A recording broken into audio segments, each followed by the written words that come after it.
I mean, when a list like that comes out, Chris, they create this thing. Yeah. There's always opinions of who got snubbed. Softy, Chris and I have our opinions. Give us a couple of guys who you think got snubbed on that all-time 50 list. Well, the biggest one was Jeff Nelson by far. I mean, I find it comical that he was not on that list, right? You got, I think, 6 players, 6 pitchers in Mariner franchise history that have appeared in 300 games or more. 5 of the 6 were on the list on Saturday. The one guy that wasn't is the guy at the top who's appeared in more games than any other Mariner pitcher, 3.26 lifetime ERA. And oh, by the way, is the only Mariner middle reliever to ever make the All-Star game, which Jeff Nelson did in 2001. So when you do things like that, Paul and Chris, when you leave guys off the list like Jeff Nelson, that is such a major miss, just an embarrassing miss to not have Jeff Nelson on that list, it makes you think that this wasn't just the top 50 best players in Mariner franchise history. This is the top 50 best players that they like in Mariner franchise history, because you remember Jeff Nelson got traded to the Yankees in 2023 when he popped his mouth off at the deadline about the Mariners not making a deal, and they shipped him off for the second time to the New York Yankees. Guess who was a part of the ownership group back then? John Stanton, who's here right now. Chris Larson, who's here right now. You got to wonder, right? Who knows actually what's going on behind the scenes? But the perception is when you do stupid stuff like this and leave guys like that off, the perception is that you're petty. And that perception was on full display on Saturday, leaving Nelly off the list. No right for him not to be there. Gino Suarez, Omar Vizquel, a couple of guys I also would have had put on the list as well. But Jeff Nelson was egregious. That was embarrassing, horrendous that Nelly was not on that list on Saturday.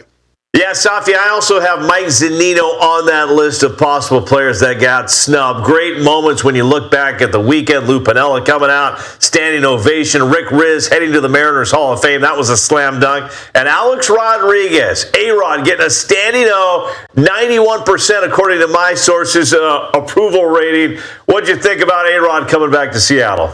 Yeah, I would have. I mean, I was glad to see it. You know, I would have been cool either way. I mean, look, man, the whole booing thing for him, it's, 15, 20 years later. It's kind of like what we do in Seattle. Like there's a lot of people that didn't even watch A-Rod play and don't even know why we're booing. They're looking around, geez, why is everybody booing? Well, that's just kind of what we do, son. We've been doing that for 25 years, right? Like, the chant for Edgar, which in any other stadium would sound like a cat calling a negative, but for us, it was the way we showed love for Edgar Martinez. You guys remember Holmgren's last game at the Clink when they're throwing snowballs at him? And that was like a sign of appreciation, a sign of love. We're having some fun, blah, blah, blah. So I never thought it was a real kind of deep-seated hatred thing.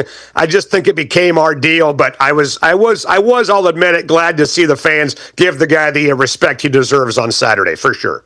All right, there may not be much for Seattle sports fans to cheer about right now, but the football season is right around the corner. The Seahawks open the preseason Saturday night at Lumen Field against the Dallas Cowboys, a game you can see here on King 5. Best thing about the preseason, Softy, the regular season is just around the corner. Yeah, I just can't wait for that Patriot game, man. I mean, look, I know the game's on King 5 on Saturday, right? And I will be watching, by the way. But the best part, guys, about preseason football is that once this one's over on Saturday, there's only 2 more of them left to go. I mean, my whole deal with preseason football is just, for the love of God, please, nobody get hurt. Nobody of significance get hurt in this game. And that's why nobody of significance, really outside of maybe the offensive and defensive line, will play a lot in this game, right? Like there's a new thing in the NFL. Quarterbacks don't even play. Starting running backs hardly play. Well, JSN, Cooper Kupp, Torrey Horton, how much time are those guys really going to get on Saturday? So this is a chance to build some depth. It's a chance for the 3rd and 4th stringers, and even in some ways the 2nd stringers, Paul and Chris, to show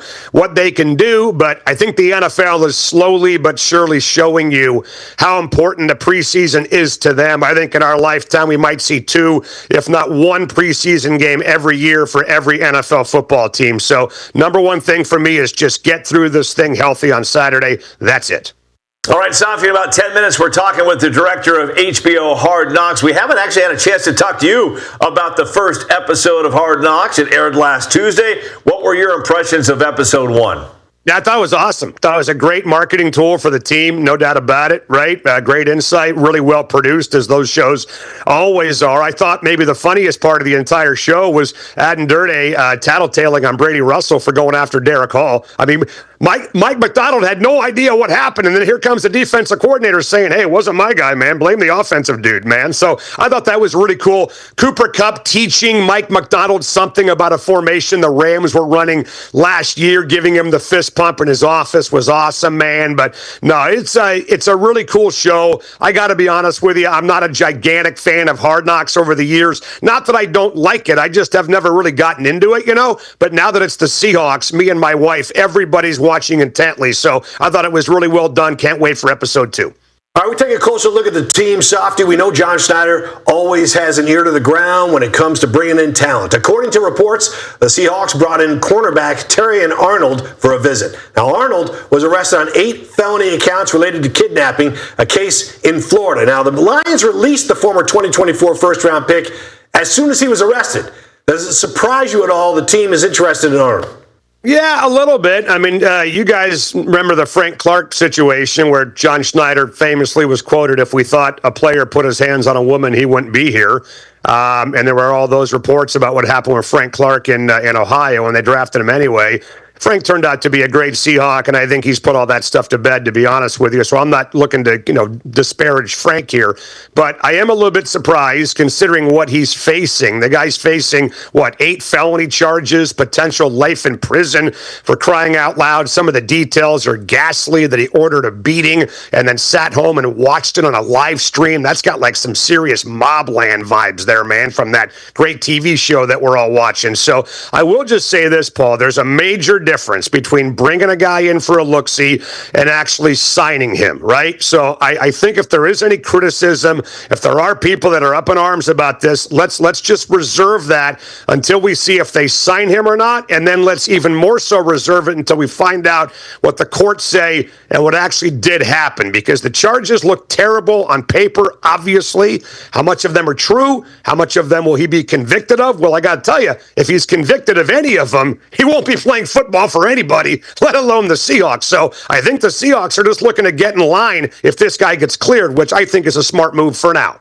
All right, Softy, let's turn our attention to college football now, and a team near and dear to your heart, the Washington Huskies. There's been a lot of talk about the offensive and defensive lines early on in camp. The players are big, they're athletic, and they can move on the field. They're going to be a big key to the success of this Husky football team, aren't they? I think the offensive and defensive lines, for the first time since they joined the conference, and this is only the 3rd year. Not like they've been in the Big Ten for 20 years, for crying out loud. They are more ready now than ever to compete on the line of scrimmage in the Big Ten. And I say that right now. I knock on wood. They got 4 weeks to go this Sunday until the Apple Cup. A lot can change. This could start to be a disaster when they get into the middle of Big Ten play in Nebraska and Iowa and Michigan State and Indiana, Oregon, blah, blah, blah. My sense is, again, is that they're more ready now to play with those big boys than they've ever been. I'm really curious about Cody Green, Chris, as you know, how he ends up at left tackle. I love the schedule, though. It's a little bit of a soft landing before things get kind of crazy, starting with USC in week number 5. So he should have, a chance to get his ears wet a little bit. DCB, Derek Coleman, Broussard, the same thing. But I'm looking forward to seeing if I'm right, by the way, about this line of scrimmage thing, because I really hope that I am. Now, you and a whole lot of Husky fans